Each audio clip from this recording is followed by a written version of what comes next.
නමෝ බුද්ධාය නිවනෝදය කර්මස්ථාන සහ භාවනා නාලිකාව තුළින් අද අපි සාකච්ඡා කරමු. අද නිවන් දකින්න හැකිද? ඒකට කෙටිම පිළිතුර තමයි ඔව් හැකි. එහෙනම් ඒක කෙසේ කරම්ද කියන එක තමයි අපි බලන්න ඕන. මේ සංසාර ගමන හැදෙන්නේ එක්ක ලෝභයෙන්, ද්වේෂයෙන්, මෝහයෙන් කියන හේතු තුනෙන්, නැතිනම් ලෞකික වූ අලෝභයෙන්, අදේශයෙන්, අමෝහයෙන් කියන හේතු තුනෙන්. ලෝභයෙන්, ද්වේෂයෙන්, මෝහයෙන් බැඳුණා නම් සතර අපා පැත්තටම තමයි බැඳෙන්නේ. විපාක වශයෙන් එන්නේ දුක්. අලෝභයෙන්, අදේශයෙන්, අමෝහයෙන් යමක් කරා නම් සතර අපා පැත්තට ප්‍රතිවිරුද්ධයි. ඒත් අවිද්‍යාව තුළ සසර ගමන හදනවා. ලෝකයේම තුළ මනුස්ස, දිව්‍ය, බ්‍රහ්ම කියන ස්ථානවල උප්පත්තියත් සුඛ විපාකත් ගෙන දෙනවා. හැබැයි මෙතන තියෙන දෝෂය තමයි මනුස්ස, දිව්‍ය, බ්‍රහ්ම කියන ස්ථානවල උපදුනත් අන්න මේ පින ගෙවිලා ගිය දවසට නැවතත් පහළට එන්න සිද්ධ වෙනවා. විපාක වශයෙන් ඉන්නව සැප වේදනාවන් වල ස්වභාවය තමයි අර කර්ම වේගය තියෙනකන් මේ විපාකය සුවයි සුඛයි ඒ ටික ලැබිලා ගෙවිලා වෙනසිලා යනවා. මං හිතනවා ඔබ සෑම සියලු දෙනාම මේක දන්නවා. හැබැයි මේක දන්නව උනාට මේක දැකගෙන නැහැ කියන එක මා විශ්වාස කරනවා.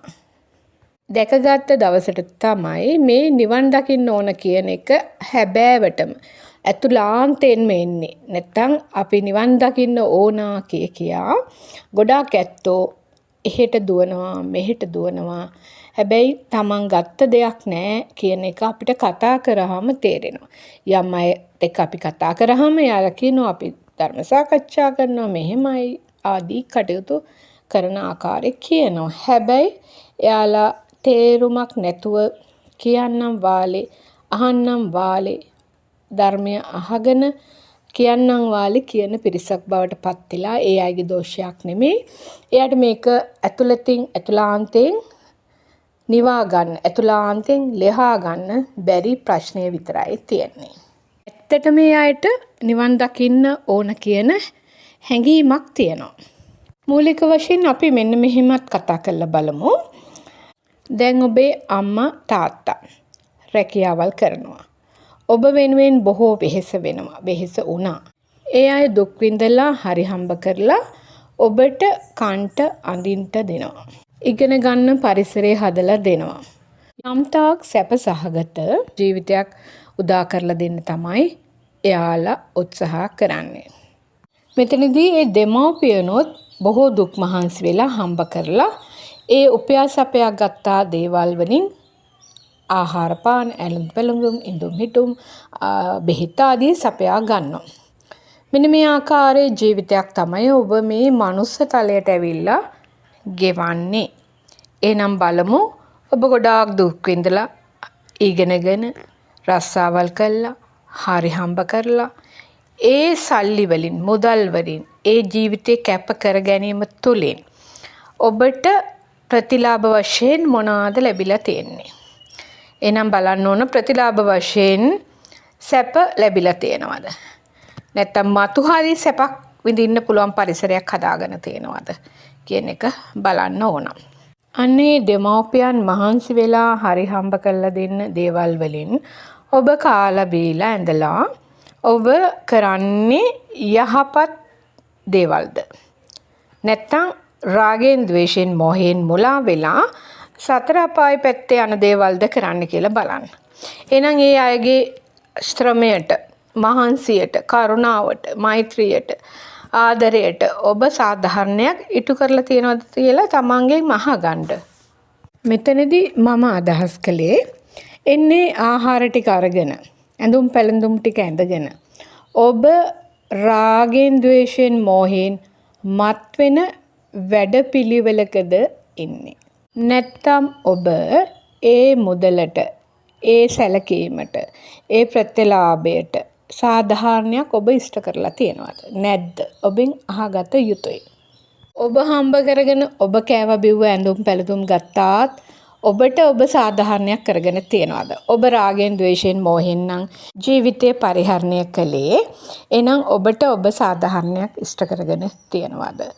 ඒ වගේම දරුවන් වශයෙන් ඔබ හිතන්න ඕන දෙමව්පියන්ගේ මුදලකින් ඒ සැප සම්පත් ලබලා ආහාර ටික අරගෙන මේ කය තර කරගෙන ඔබ කරන්නේ රාගයෙන්, ද්වේෂයෙන්, මෝහයෙන් යන වැඩපිළිවෙලක්ද?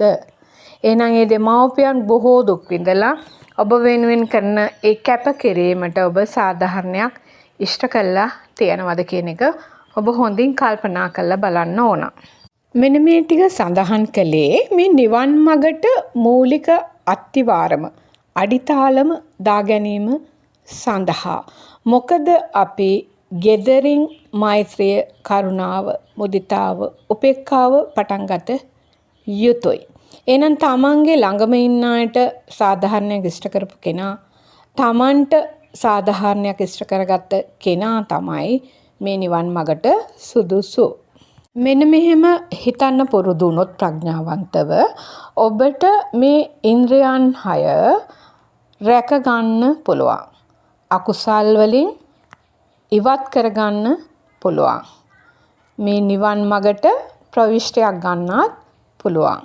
ඔබට යම් සැප විපාකයක් එනවා නම්, ප්‍රණීතව ආහාර පාන ටිකක් ලැබෙනවා නම්, හොඳ ඇඳුම් පැළඳුම් ටිකක් ලැබෙනවා නම්, හොඳ වාසස්ථානයක් ලැබෙනවා නම්, යන්න එන්න ගමන් පහසුව වාහනයක් හෝ ලැබෙනවා නම්, ඒ මොනියම් ආකාරයෙන් මිල මුදලකින් ලොකු අඩුපාඩුවක් නැත්තම් අන්නේ ටික ලැබෙන්නේ ඔබ සංසාරේ අලෝභයෙන්, අදේශයෙන්, අමෝහයෙන් ඒ ලෞකික වශයෙන් යම් දෙයක් අතහැරියා නම්, දුන්නා නම්, දන් දුන්නා නම්, අනිත් අයට යහපත සැලසුවා නම්, අනිත් අයගේ ගමනාගමන පහසුකම් සැලසුවා නම් ආදී කටයුතු කරා නම් ඔබට විපාක වශයෙන් ලැබෙන ටිකක්. හොඳින් මතක තියාගන්න මේ විපාක වශයෙන් තමයි ඔබට ලැබෙන්නේ. එහෙනම් මේ විපාකයට විඳලා අවසන් කරන්නා වූ මේ විපාකයට ඔබ ලෝභයෙන්, ද්වේෂයෙන්, මෝහයෙන් ඇලෙනවා නම්, ඒ සුඛ වේදනාවට, සැප සම්පත්තට, සැපයට ලෝභයෙන්, ද්වේෂයෙන්, මෝහයෙන් ඇලෙනවා නම් අන්න නැවතත් ඔබ විපාකයට කර්ම කරා වෙනවා. මොකද ලෝභය, ද්වේෂය, මෝහය ඔබව ගෙනියන්නේ දුක් විපාකවලට, සතර අපායට. එහෙනම් සංසාරයේ කළ කුසල කර්මයටත් ඒක ලැබෙන මොහොතෙත් ඔබ පරිස්සම් විය යුතුයි. ඥාන සම්පයුක්ත විය යුතුයි. මන්ද ඒ සැප සම්පත් තුලත් ඔබව ඇදගෙන යන්න පුළුවන් සතර අපායට, දුක් විපාක වලට. එසේනම් මේ සුඛ විපාක කියන්නේ ඇමක්. මාළුවාට නිකන් කොක්කක් දුන්නොත් එයා ගෙලින්නේ නැහැ. එයා දන්නවා මේකේ දුක් විපාක නැත්තම් ඒකේ ආහාර නැහැ, ඒක සුඛ වේදනාවක් නැහැ. එයා කවදාකවත් ඒක ගිලින්නේ නැහැ. හැබැයි මේ කොක්කට මොනහරි ආහාරයක් අමුණනවා. මෙන්න මේ ආහාරයේ තියෙන ආශාදයට මෙන්න මෙයා බැඳෙනවා. මෙයා මේ ආහාරයට තියෙන කැමැත්ත, සුඛ විපාකය, සුඛ වේදනාව ගන්නට මෙයා මේ හැම ගිලිනවා. එහෙනම් ඒ යටින් තියෙන්නේ කොක්කක්. එන්නේ කොක්ක පැටලිලා මෙයාට මරණයට, දුක් විපාක වලට මුහුණ දෙන්න වෙනවා. එන්නේ ඒ වගේ තමයි අතීතයේදී ඔබ කරන ලද පුණ්‍ය කර්ම වලට මේ මොහොතේදී යම් සැප විපාකයක් ලැබෙනවා නම් එන්නේ ඒකේ ඇත්ත දැක්කේ නැත්තම් ඔබ ඒක අර මාළුවා බිලිකොක්කේ අමුණපු ඒ ඇම ගිලිනවාසේ ඔබ සැප විපාකයට නැවත තණ්හා වෙලා අන්න කර්ම රැස් කළා නැවත සංසාර දුක්ඛයකට, සංසාර භාවයකට ඔබව ඇද දමනවා. මේක කරන්නේ අවිද්‍යාව තියෙනකන් පමණයි. එහෙනම් මේ අවිද්‍යාව දුරු කරගන්න ක්‍රමවේද තමයි අපි නිතර කතා කරන්නේ. දැන් ඔබට සැප විපාක විඳින්න එපා කිව්වද? නැහැ.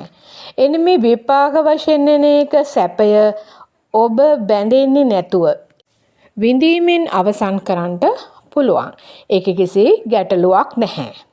මොකද කන්න අඳින්න තියෙන එක, යම් පහසුකමක් තියෙන එක, ඒක තිබෙන්න ඕන. එහෙනම් අතීතයේ කරපු කර්ම ශක්තියට සැප සහගත බවක් එනවනම් ඒක විඳින එකේ නෙමේ ප්‍රශ්නේ. ඒ වින්දනයට නැවත තණ්හා කරන්න වෙනවා. එන ඒ තණ්හා කරන්න වෙන්නේ ඒක රාග ද්වේෂ මෝහ. එහෙනම් ලෝභ ද්වේෂ මෝහ උපදිනවා. අන්න ඒ නිසා නැවත තණ්හා කිරීම තුළින් ඔබව සතර අපායට දුක් විපාක වලට ඇදගෙන යනවා කියන ප්‍රඥාව ඔබ තුළ ඇති කරගත යුතුයි. එහෙනම් බුදු පියාණන් වහන්සේලා දේශනා කරන්නේ මූලිකව මෙන්න මේ ලෝභ ද්වේෂ මෝහ කියන අකුසල් වලින් වෙන් වෙන්න කියලා. කවදා හරි අරිහත් ඵලය පූර්ණ කරගන්නකම් ඔබට මූලික අවශ්‍යතා ටික සුවසේ ලැබෙන්න ඕන. එහෙනම් ඒක සඳහා ලෞකික වූ අලෝභය ද්වේෂය මෝහය තුලින් ඒ සැල්ල ගොඩනගා ගන්න පුළුවන්. ඒක ගැටලුවක් නෑ. මොකද ලෞකික අලෝභය ද්වේෂ මෝහය තුලින් සතර අප්පා මට්ටමින් නිදහසෙන්න පුළුවන්. අසඤ්ඤ තලවලට යන්නේ නැතුව ඉතිරි ටික කරගන්න පුළුවන්. හැබැයි අසඤ්ඤ තලවල ගියොත් එතනත් ලොකු ගැටලුවක් තියෙනවා. එසේනම් ඔබ බලන්න ඕන මෙන්න මේ ආකාරයෙන් තමන් ඒ ලැබූ ඒ ජීවිතය තුළ ලෝකෝත්තර අලෝභය අධේශ මොහය උපදව ගන්නේ කොහොමද කියලා. ඔන්න ඔබට ලැබෙනවා ලෞකික වශයෙන් අතීතයේ කරපු අලෝභ අධේශ මොහ නිසා යම් සැප සම්පත් ලැබෙනවා. ඒ තුලින් ඔබට සුඛ වින්දනයක් තමයි ලැබෙන්නේ. අන්න මේ සුඛ වින්දනීය ස්වභාවයේ විපාක වශයෙන් තේරුම් අරගෙන එන්නේ විපාකයට විපාක වශයෙන් ගෙවිලා යන්න දෙන්නේ නැතුව අන්න විපාකයට තණ්හා කිරීම තුලින් ඔබ නැවතත් ලෝභ ද්වේෂ මොහ තමයි උපත ගන්න වෙන්නේ. එහෙනම් රාග ද්වේෂ මොහ, ලෝභ ද්වේෂ මොහ යම් රත් වීමක්, මත් වීමක්, ගිනි ගැනීමක්, සැවුලක්, අසන්තාපයක්, යම් තරහක්, ක්‍රෝධයක්, වෛරයක්, ඊර්ෂ්‍යාවක්, කුහකකමක් ආදී අනවශ්‍ය වූ තමන්ගේ ජීවිතයේ කෙලසාලන යම් චිත්තසංතානේ වතුවෙන්නා වූ ඒ අකුසල් ශක්තියෙන් දුරු කරගන්න තමන්ට ප්‍රඥාවන්ත වෙන්න තරම් පරිසරයක් හදාගන්න ඕන. එසේනම් ඔබට මේ ලෞකික ජීවිතයේ ගෙවන ගමන් ඔබට මේ නිවන් මඟ සාක්ෂාත් කරන්න පුළුවන්. පළමුව සතර අපා දුකෙන් නිදහස් වෙන්න පුළුවන්. එහෙනම් මේ දිගින් දිගටම ඔබ මේ රූප ශබ්ද ගන්ධ රස පහස කියන දේවල් වලට මෙන්න මේ ආකාරයෙන් ධර්මය යෙදීම තුළින්, ධම් න්‍යායන් යෙදීම තුළින් බැඳීම නතර කරොත් ඔන්න ඔබට දුරු වෙනවා වස්තුකාමය කියන එක. වස්තුන් කෙරෙහි පවත්වන්නා වූ කාමය ඔබ තුල ක්ලේශකාම වශයෙන් උපදී. නමුත් මෙන්න මේ ධම් න්‍යාය උපයෝගී කරගෙන ඔබට වස්තුකාමය ඉස්සලාම දුරු කරගන්න පුළුවන්. එන්නේ අවස්ථාවේදී ඔබේ ක්ලේශකාමයන් මතුවනත් නැවත නැවත මේ ක්ලේශකාමයන්ට පතිත වෙන්න තැනක් නැති කරොත්, පතිත කරන්න තරම් නැති කරොත්, ඒ කියන්නේ වස්තුන් මත පතිත නොකරොත්, රූප ශබ්ද ගන්ධ රස පහස කෙරෙහි පතිත නොකරොත් අන්නේ ක්ලේශකාමයන්ගේ තියෙන බර ගතිය, දැඩි ගතිය දුරු වෙන්න පටන් ගන්නවා. ඔබට මහා සැහැල්ලුවක් මේ චිත්ත සංතානය තුල, සිත තුල වැඩෙන්න පටන් ගන්නවා. එසේනම් පෙර නොතිබිච්ච ඒ මහා සැහැල්ලුව, සිතේ ඒ කෙලෙස් යම් ප්‍රමාණයකින් දුරු වෙච්ච ඒ සැහැල්ලු මනස, නැත්තම් අපිට ඒකට කියනවා සමාධිය කියලා. කෙලෙස් යම් ප්‍රමාණයක් අපිට දුරු වුණා නම් ඒ දුරු වෙච්ච ප්‍රමාණයට නික්ලේශී බවක් හිත තුළ තියෙනවා. ඒකට කියනවා ආනන්තරික සමාධිය කියලා. එනි මේ ආනන්තරික සමාධිය තුළ ඔබ නිතර නිතර ගැවසෙන්න ප්‍රිය කරන්න පටන් ගන්නවා. එතන ඉඳලා ඔබේ ජීවිතය සතර අපා දුකෙන් සදහටම නිදහස් වෙනවා. ඒ කියන්නේ ඒ සිතේ පවත්නා වූ ක්ලේශකාමයන්, රාගය, ද්වේෂය, මෝහය, ලෝභය, ද්වේෂය, මෝහය යම් රත් වීමක්, මත් වීමක්, ගිනි ගැනීමක්, සංතාපයක්, ඊර්ෂ්‍යාවක්, ක්‍රෝධයක්, වෛරයක් කියන ඒ සිතුවිලි ඔබෙන් පහ වෙන්න පටන් ගන්නවා. ඒ වෙනුවට ඔබට මෛත්‍රිය, කරුණා, මුදිතා, උපේක්ඛාව කියන ඒ සතර බ්‍රහ්ම විහරණ වැඩෙන්න පටන් ගන්නවා. මෙන්න මේ වැඩිච්ච කෙනාට තමයි මෛත්‍රී භාවනාව නිවැරදිව වඩන්න පුළුවන්. මොකද එයා ලෞකික ජීවිතයේ ඇස් අරගෙනත් යම් මෛත්‍රියක්, කරුණාවක්, මුදිතාවක්, උපේක්ඛාවක් එයා තුළ ක්‍රියාත්මක වෙනවා. Tamanට යම් දේවල් අහිමි වෙද්දී, යම් ප්‍රශ්න එද්දී මෙයා මේ තුළ ඒ සතර බ්‍රහ්ම විහරණ පුරුදු කරන්න ගන්නවා. එහෙනම් මේ තැනැත්තා කවදාක්වත් සතර අපායෙන් යන්නෙත් නෑ. එහෙනම් එයා කවදා හරි දිව්‍ය බ්‍රහ්ම තලවල, මනුස්ස තලවල තමයි මෙයාගේ උප්පත්තිය ඒ ප්‍රමාණයට. එහෙනම් එක කියන සෝහන් ඵලලාභියා නෙමෙයි, සකදාගාමී ඵලලාභියා එක සැරේයි මනුස්ස තලයට එන්නේ. අනාගාමී ඵලයෙන් ඒ මනුස්ස තලයට, දිව්‍ය තලවලට කවදාක්වත් එන්නේ නැහැ. එයා බ්‍රහ්ම තලයක තමයි උප්පත්ති ලබන්නේ. එතන ඉපදිලා එතනින් අරිහත්ත්වය පූර්ණ කළා.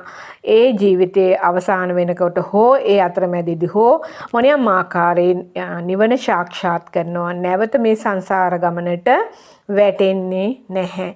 එහෙනම් මෙන්න මේ ආකාරයෙන් මේ සරල ගැඹුරු ධර්මපදයන් ඔබේ ජීවිතය කරගෙන ඔබේ సంతානය තුළ මේ දහම් පණිවිඩය උපදවාගෙන දහම් න්‍යාය තමන්ගේ ජීවිතය කරගෙන තමන්ට තමන් අනුකම්පාවෙන් තමන්ගේ ජීවිතයේ සතර අපායෙන් ඉස්ලාම ගොඩදා ගන්න. එහෙනම් මෙන්න මේ ආකාරයෙන් මේ අත්බැව තුලදීම සෝහාන් ඵලය සාක්ෂාත් කරගන්න පුළුවන්. එහෙනම් එතනින් එහාට ඔබගේ ජීවිතය කොහොමද කරන්න, කොහොමද ගෙනියන්න ඕන කියලා ඔබේ අතේ තමයි තීරණය. කවදා හරි අනාගාමී ඵලයෙන් එහා ඔබට පැවිදි ජීවිතයකටපත් වෙලා ඉතිරි ටික කරගන්න පුළුවන්. එහෙම නොකරගත්තත් ඔබට සතර ආපාදුකින් සදහටම නිදහස් වෙන්න මාර්ගය මේ තුලින් සැකසෙනවා. එහෙනම් මේ ආර්ය අෂ්ටාංගික මාර්ගය තුල මෙන්න මේ දෘෂ්ටිය උජුභාවයට පැත්වෙච්ච කෙනා සම්මා දිට්ඨියට පත්වෙච්ච උත්තමයෙක් බවට, උත්තමාවියක් බවට පත් වෙනවා. එහෙනම් සම්මා දිට්ඨියට අනුව එයාගේ සංකප්පයන් ක්‍රියාත්මක වෙනවා. එහෙනම් නෙක්ඛම්ම සංකප්පය කියන්නේ මේ රූප වලට බැඳීමෙන් නික්මෙනවා. ශබ්ද වලට, ගන්ධ වලට, රසයට, පහසට, ධම්මයට බැඳීමෙන් නික්මෙනවා. එහෙනම් මෙයාගේ තියෙන්නේ නෙක්ඛම්ම කල්පනාව. එහෙනම් අවිහිංසා කල්පනා. ඒ කියන්නේ කාටවත් හිංසාවක් කරන්න මෙයාගේ කල්පනාවක් නැහැ. අව්‍යාපාද කල්පනා. එහෙනම් මෙයා ව්‍යාපාදෙන් මෙයා පෙලෙන්නේ නැහැ. අනුන්ට ගහන්න, බනින්න, කොටන්න, මරන්න මෙයා යන්නේ නැහැ. එතනින් වැළකෙනවා. එතනින් එහාට යගේ සම්මා වාචා කියන මාර්ගාංගයත් ක්‍රියාත්මක වෙනවා. ඒ සතර ආකාරයෙන් වචනයෙන් කරන වැරදි, මුසාවාදය, පිසුනා වාච, පරුසා වාච, සම්ප්‍රප්පලාප කියන ඒ වැරදි ටිකනොත් මෙයා වෙන් වෙනවා. එහෙනම් ඒ මාර්ගාංගයත් මෙයා සම්පූර්ණ කරනවා. ඊට පස්සේ සම්මා කම්මන්ත. එහෙනම් මෙයාගේ යම් පැවැත්මක් තියෙනවා නම්, යම් කාර්යයක් තියෙනවා නම් සම්මා දිට්ඨියට අනුව දස අකුසලයෙන් වෙන්වීමේ මාර්ගය තමයි මෙයාගේ කටයුතු ටික සිද්ධ වෙන්නේ. ඊට පස්සේ සම්මා ආජීව. එහෙනම් මෙයාගේ ජීවිතය ඒ සීලයට අනුව මෙයාගේ ජීවිතයේ පැවැත්ම මෙයා ඒ සම්මා දිට්ඨිය ඇතුළත සිද්ධ කරගෙන යනවා. ඒ වගේම තමයි සම්මා වායාම. එහෙනම් මේ ඇත්ත නූපන් අකුසල් දුරු කරගෙන, උපන් අකුසලයේ ප්‍රහාණය කරගෙන, නූපන් කුසලයේ උපද්දගෙන, උපන් කුසලයේ වැඩි දියුණු කරගෙන යන මාර්ගයේ තමයි ඉන්නේ. ඒ වගේම මෙන්න මේ සම්මා දිට්ඨියට අනුව මේ සතිය පවත්වනවා. එයා සම්මා දිට්ඨියටපත් වෙලා තියෙන. එහෙනම් ඒ උත්තමයා සම්මා දිට්ඨියට අනුව ඒ සතිය පවත්වන එකට කියනවා සම්මා සති කියලා. මේ ආකාරයෙන් වැඩ කරගෙන යනකොට මෙයා තුල කෙලෙස් ප්‍රහාණය තුල එන්නේ සම්මා සමාධිය ගොඩනගෙනවා. ආනන්තරික සමාධිය. මෙන්න මේ ආකාරයට ආර්ය අෂ්ටාංගික මාර්ගය තුල ගමන් කරනවා. කවදා හරි සම්මා ඥාන, සම්මා විමුක්ති කියන ඒ දසහංගේ සමන්නාගත උතුම් අරහත් බෝධියෙන් පිරිනිවන් පාන්න අවස්ථාව මේ උත්තමයට හෝ උත්තමාවියට ළඟා කරගන්න පුළුවන්, නිසකම ළඟා කරගන්නවා. එහෙනම් මෙන්න මේ කාලේ සද්ධර්මය විවෘතයි. එහෙනම් අනුගමනය කළොත් මගඵල වලින් හිස් වෙන්නේ නැහැ. එහෙනම් ඔබට තේරෙනවා ඔබ වීරිය කළොත්, ඔබ ප්‍රඥාවන්ත නම් ප්‍රඥාව පරිපූර්ණ කරගෙන මේ ආකාරයෙන් දහම් මනසිකාර කළා ඒ උතුම් ආර්ය අෂ්ටාංගික මාර්ගය තුල ගමන් කරොත් ඒකාන්තකොටම ඔබේ ජීවිතයට සැනසීම උදා වෙනවා. සතර අපායන් සදහටම නිදහස් වෙනවා. කවදා හෝ ඒ අරහත් බෝධිය පූර්ණ කරන්න පුළුවන් ඒ මාර්ගයට ප්‍රවිෂ්ඨ වෙනවා. එහෙනම් ඔබට මෙන්න මේ කියපු කාරණා ඔබේ ජීවිතයට ඇතුළත් කරගන්න, ඔබේ දරුවාගේ ජීවිතයට, මවගේ පියාගේ ජීවිතයට, අසල්වැසියාගේ ජීවිතයට, ඥාතියාගේ ජීවිතයට ඇතුළත් කරලා දෙන්න පුළුවන් නම් මහත් කරුණාවෙන් ඔබ කරන්නා වූ ඒ උපකාරය ඒ අයට සතර අපායන් දුකෙන් නිදහස් වෙන්න පරිසරය සැදෙනවා. එහෙනම් මේ මොහොතේ ඔබ මේ ඉදිරිපත් කළ දහම් කාරණා ඔබේ ජීවිතයට මහත් කරුණාවෙන් ඇතුළත් කරගනු ඇතැයි මා විශ්වාස කරනවා. තෙරුවන් සරණයි.